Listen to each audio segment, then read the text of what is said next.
दोस्तों आज से करीब 50 लाख से 70 लाख साल पहले अफ्रीका में जन्म होता है होमो इरेक्टस नाम की ह्यूमन स्पीशीज का। ये हम मॉडर्न ह्यूमंस के एंसेस्टर्स थे दोस्तों, होमो सेपियंस से भी पहले। दुनिया में पहली बार होता है कि कोई अपराइट मैन पैदा होता है और उनमें हम ह्यूमंस के जैसी ही कैरेक्टरिस्टिक्स देखने को मिलती है, बोथ फिजिकली भी एंड इंटेलेक्चुअली भी। क्योंकि होमो इरेक्टस ही ह्यूमंस की सबसे पहली वो स्पीशीज थी जो कि out of curiosity move out करती है अफ्रीका से दुनिया के बाकी रीजन्स की तरफ उन्हें एक्सप्लोर करने। वो क्यूरियोसिटी ही थी जिसने आइजैक न्यूटन से ग्रेविटी की खोज करवाई। वो क्यूरियोसिटी ही थी जिसने दुनिया को आइंस्टीन की जनरल थ्योरी ऑफ रिलेटिविटी दी, और वो क्यूरियोसिटी ही थी जिससे दुनिया में जीरो का इन्वेंशन हुआ। तो क्यूरियोसिटी हम ह्यूमंस की हमेशा से ही फाउंडेशनल फीलिंग रही है। हर इंसान बचपन से ही बड़ा क्यूरियस होता है, हमें बड़ी जिज्ञासा रहती है तमाम चीजों के बारे में जानने की। किसी भी चीज को क्वेश्चन करना ये हम इंसानों की मेन कैरेक्टरिस्टिक होती है। कोई भी और लिविंग बीइंग अपने एक्ट्स के बारे में नहीं सोचता, बट हम सोचते हैं। इनफैक्ट हम कुछ ज्यादा ही सोचते हैं, और आजकल तो ये एक बीमारी भी बन चुकी है, ओवरथिंकिंग।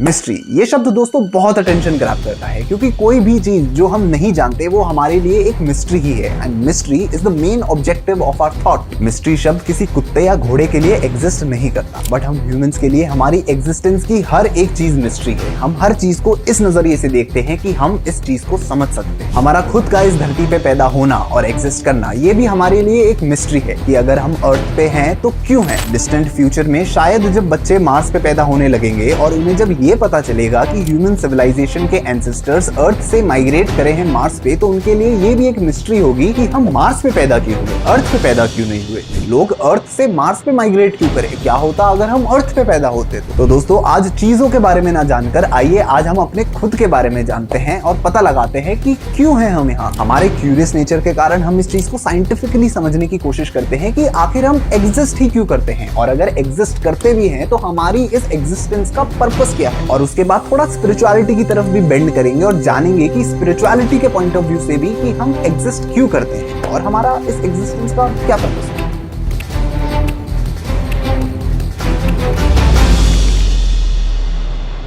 साइंटिफिकली समझे दोस्तों तो इस चीज के बारे में सोचना भी कि हम एग्जिस्ट ही क्यों करते हैं सरासर वेस्ट ऑफ टाइम है, because there is no point in discussing this, because life as we know it has developed as a result of millions of years of evolution, जो कि नेचुरल है। बट हम humans इस universe की सबसे unique evolutionary creation है, because we have evolved to have intellect, जो कि हर चीज को क्वेश्चन करती है, और हमारी यही मेन कैरेक्टरिस्टिक हमारी सबसे बड़ी ताकत भी है। तभी तो जिस तरह से हम ह्यूमंस इवॉल्व हुए हैं ओवर टाइम, कोई भी और लिविंग बीइंग आप अपने आसपास देख लो उस तरीके से इवॉल्व नहीं हो पाया। एक जमाना था जब हमारे एंसेस्टर्स नंगा घुमा करते थे जंगलों में, एक दूसरे से इशारों में बात करा करते थे क्योंकि कोई लैंग्वेज भी नहीं होती थी, कच्चा खाना खाते थे क्योंकि आग की डिस्कवरी भी काफी टाइम के बाद हुई थी। करो उस टाइम को याद और देखो आज के आपको। हम ह्यूमंस अपनी चीजों को क्वेश्चन करने के बल पे आज अर्थ से 225 मिलियन किलोमीटर दूर मार्स पे कॉलोनीज बसाने की तरफ बढ़ रहे हैं, है ना अमेजिंग। अब प्योर साइंस के नजरिए से बात करें तो दोस्तों हमारे इस यूनिवर्स की हर एक चीज एटम्स, प्रोटॉन्स एंड न्यूट्रॉन्स जैसे मैटर से बनी है, एंड इस यूनिवर्स के सभी living beings basic unit of life से बने हैं, जो कि है सेल्स। और सेल्स किससे बने हैं? अगेन एटम्स एंड मॉलिक्यूल्स से। तो इस पॉइंट ऑफ व्यू से अरबों सालों पहले हुई किसी केमिकल रिएक्शन से इस यूनिवर्स में लाइफ फॉर्म होना शुरू हुई। और अगर आप ट्री ऑफ इवोल्यूशन को देखो तो हम ह्यूमंस भी इसी इवोल्यूशन का हिस्सा रहे हैं। यूनिवर्स में जैसे जैसे लाइफ इवॉल्व होती गई वैसे वैसे नए ऑर्गेनिजम्स जन्म लेते गए, और एक दिन इस ट्री ऑफ इवोल्यूशन में हम ह्यूमंस भी ऐड हो गए। तो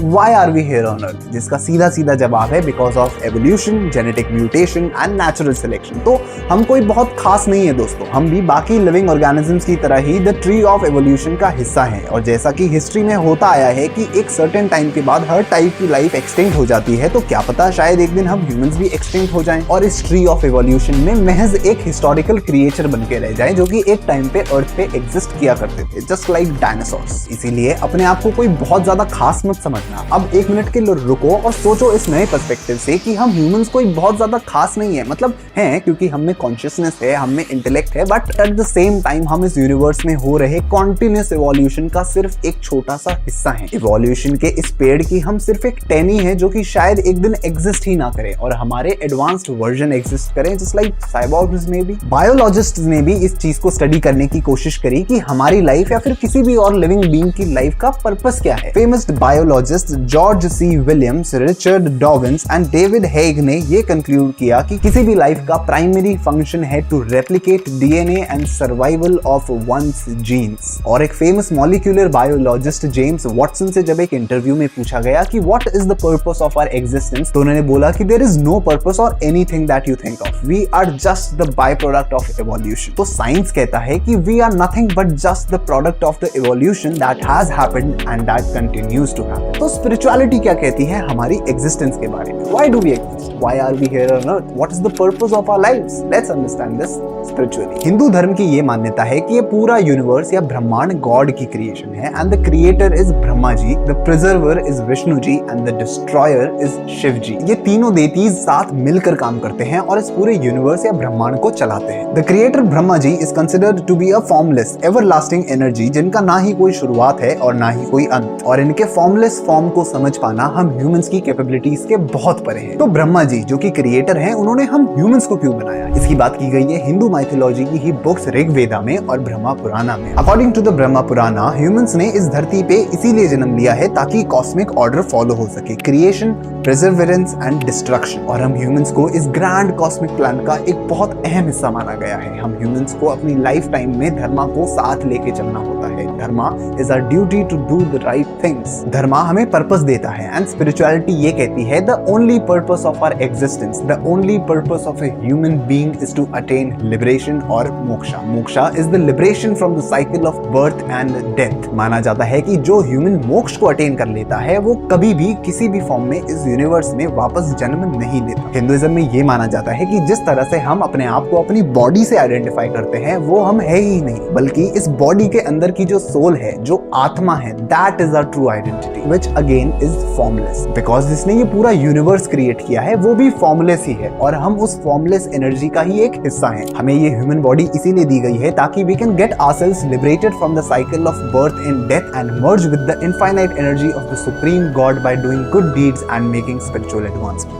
और जो आत्मा मोक्ष को अचीव नहीं कर पाती है उसे अपने कर्मों के बेसिस पे इस यूनिवर्स में किसी ना किसी फॉर्म में वापस से जन्म लेना ही पड़ता है। बट ह्यूमन लाइफ की एग्जिस्टेंस दोस्तों इस पूरे स्पिरिचुअल प्लान में काफी यूनिक मानी जाती है। बिकॉज हम ह्यूमंस के पास ही दोस्तों वो कुछ ऐसी खास क्वालिटीज हैं जो कि किसी और लिविंग बीइंग में नहीं पाई जाती, जो कि है सेल्फ अवेयरनेस एंड इंटेलेक्ट। और इसी के कारण सिर्फ और सिर्फ एक ह्यूमन बीइंग के पास ही वो अपॉर्चुनिटी होती है कि वो अपने इंटेलेक्ट और सेल्फ अवेयरनेस के बेसिस पे मोक्ष को अचीव कर पाए। पर दोस्तों अगर इतना ही आसान हो पाता मोक्ष को प्राप्त करना तो आज हमारी पॉपुलेशन शायद इतनी ज्यादा नहीं होती। इसीलिए द क्रिएटर ब्रह्मा ने हमारी लाइफ में जानबूझकर बहुत से ऑब्स्टिकल्स हमारी लाइफ में खड़े किए हैं, जैसे कि पढ़ाई की टेंशन, करियर की टेंशन, पैसे कमाने की टेंशन, शादी करने के लिए एक सूटेबल लड़का या लड़की ढूंढने की टेंशन, और जब पैसा आ जाए तो इन पैसों से क्या क्या खरीदूं, क्या क्या नहीं खरीदूं, कहाँ खर्च करूं, कहाँ नहीं खर्च करूं, कितना बचाऊं, कितना उड़ाऊं, क्या करूं, क्या नहीं करूं, दुनिया भर की tension and many more that you are aware of. ये सभी चीजें दोस्तों हमारी स्पिरिचुअल ग्रोथ को हिंडर करने की कोशिश करती है and majority of the time ऐसा ही होता है। इसीलिए तो भगवान को छोड़कर हर चीज को मोह माया बताया गया है, क्योंकि मोह माया का काम ही है आपको अपने ट्रू मीनिंग ऑफ लाइफ से डाइवर्ट करना। और वो ट्रू मीनिंग ऑफ लाइफ क्या है अब तो आपको पता है, liberation and oneness with the supreme God so that you remain ever blissful and never fall in this trap of life and death again. तो मेरे प्यारे प्यारे दोस्तों, अगर आपको ये वीडियो देख के मजा आया हो या फिर इससे कुछ भी वैल्यूएबल सीखने को मिला हो तो do not forget to like, comment and subscribe to the curious Nihal and I shall see you in the next one. Till then,